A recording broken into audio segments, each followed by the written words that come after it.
Assalamualaikum teman-teman semua.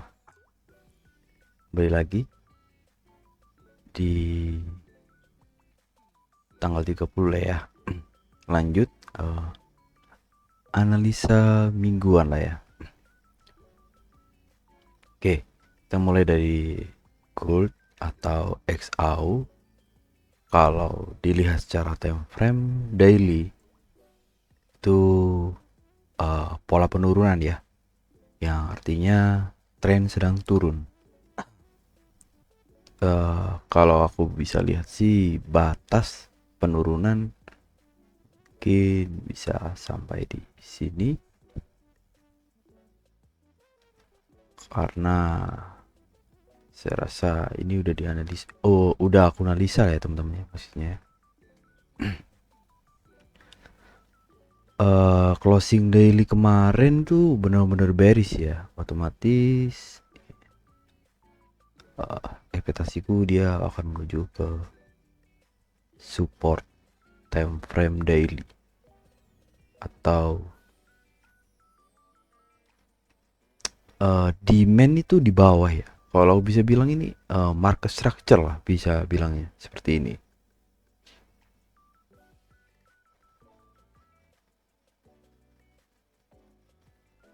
Kurang lebihnya market structure lah atau support gampangnya. Kalau dibilang apa namanya, resisten become support, menurutku kurang ya, karena dasarnya dia lagi di lantai gitu loh, jadi gampangnya ya support. Jadi lanjut ke time frame 4 jam. Kemarin gue udah analisa kalau target kenaikan itu bakalan sampai di sini, itu pertama, karena ini adalah ada base dalam dari hari Senin, berapa hari nih, 4 hari ya kurang lebihnya. Jadi ini adalah konfirmasi apabila time frame besarnya itu cukup jelas ya, ada reaksi rejection di area sini dan sudah aku tandain, dan dia benar-benar strong atau pressure sellernya sangat kuat gitu loh, sampai tidak ada pertahanan yang mampu untuk melanjutkan reversal. Kalaupun ambil di sini juga sangat sedikit, kalau aku bisa bilang ya 500 pip dibanding kita mengambil posisi sell 1300 pip, sangat jauh. Jadi tren kedepannya itu bearish ya teman-teman ya. Karena kalau aku cek menggunakan time frame daily dan 4 jam, market strukturnya sudah sangat jelas lah kalau posisi penurunan, dan break of market structure-nya ini udah nggak valid untuk melanjutkan kenaikan. Otomatis di sini menjadi yang namanya change of character. Lalu kita boleh menggunakan Fibonacci, dan kalau menggunakan Fibo STDV itu ketemu golden ratio atau diskonnya itu di area sini teman. Aku kecilkan lagi,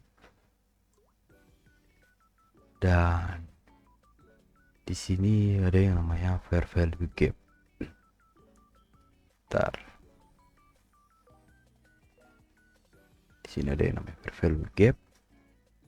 Kalau aku lihat, bentar, 1 jam nggak ada inducement ya atau liquidity ya. Ya aku rasa sih seperti ini polanya nanti. Kenapa nggak ambil di area ini? Karena ketidakseimbangan hargaku lebih cenderung memberikan reaksi terdahulu ya, ketimbang kita menunggu di area supply dan demand. Makanya aku nandain di fair value gap ini dengan catatan adanya konfirmasi, aku bakalan open posisi sell. Walaupun area terdekat ya, bentar ya,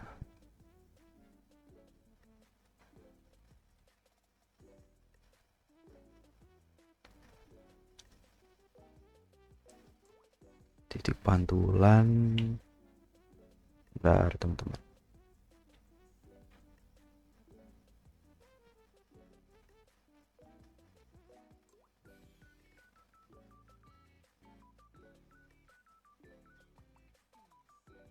Yaps, titik pantulan sih aku ambil di bawah ya, ketimbang aku mengambil di sini.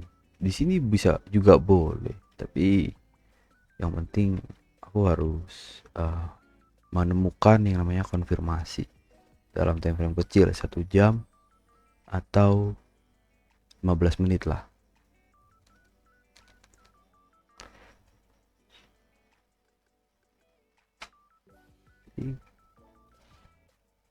Jadi kurang lebih untuk gambarannya sih cukup seperti ini ya. Jadi area bawah ini ya titik pantulannya. Kalau ngambil di sini tuh hanya fair value gap. Ya intinya kenapa aku nandain area seperti ini ya hanya butuh konfirmasi aja sih baru aku masuk. Ini kan gambaran time frame besar ya. Oke. Jadi untuk secara teknikal time frame besar gold itu bearish teman-teman. Itu aja sih.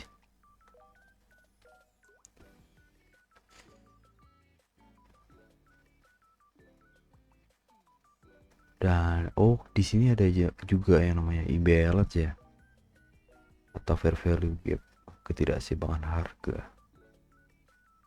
Jadi coba dipantau aja lah. Yang penting konfirmasi lah. Kalau aku mah nggak perlu ribet-ribet nge-trade. Penting ada konfirmasi, petunjuk untuk reversal aku masuk atau eksekusi dalam candle berikutnya. Tanpa adanya konfirmasi aku nggak open posisi. Itu aja. Jadi kita lanjut ke Bitcoin.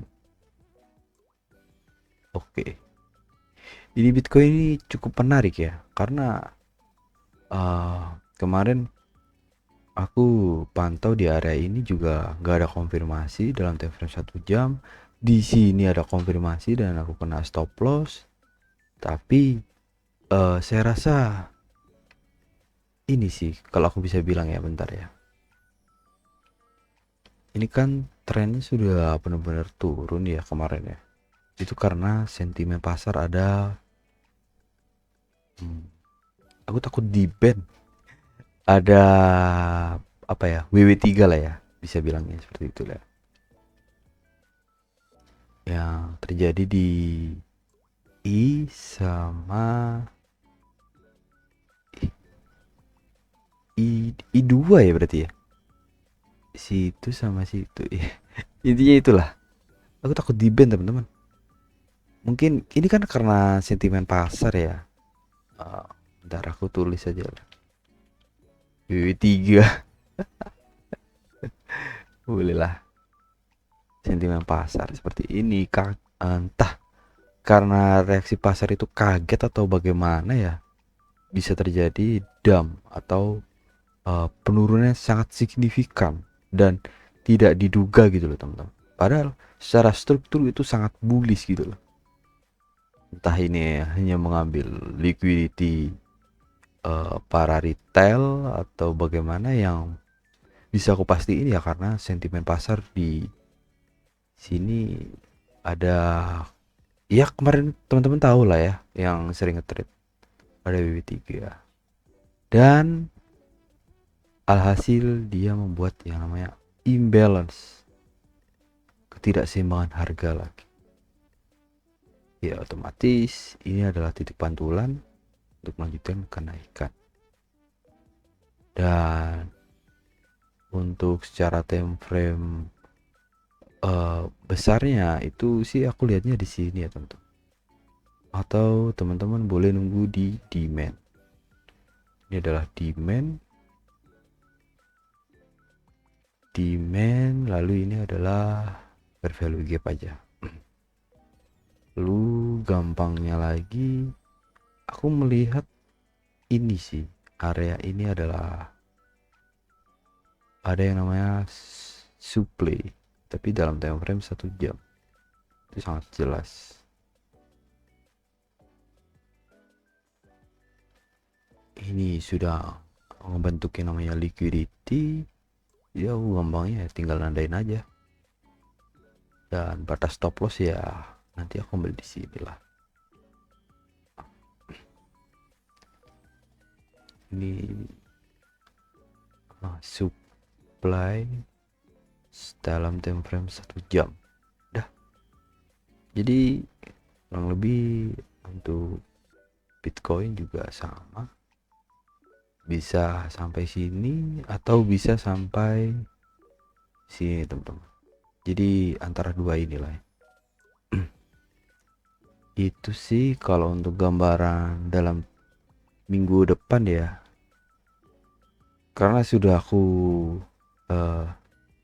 analisa kalau Bitcoin ini sangat bullish gitu loh. Mungkin karena efek sentimen pasar yang sangat nggak mendukung, jadi berakibat seperti ini. Alhasil ya ini dibales atau sudah reversal untuk bullish lagi gitu loh dalam tempo 4 jam, daily, weekly. Coba kita lihat weekly juga seperti ini, monthly juga sama. Oke, jadi itu sih untuk analisis dalam minggu depan lah ya, aku ngambilnya untuk minggu depan. Oke sih, saya rasa itu aja untuk gambaran XAU dan Bitcoin. Oke, aku akhirin. Wassalamualaikum warahmatullahi wabarakatuh.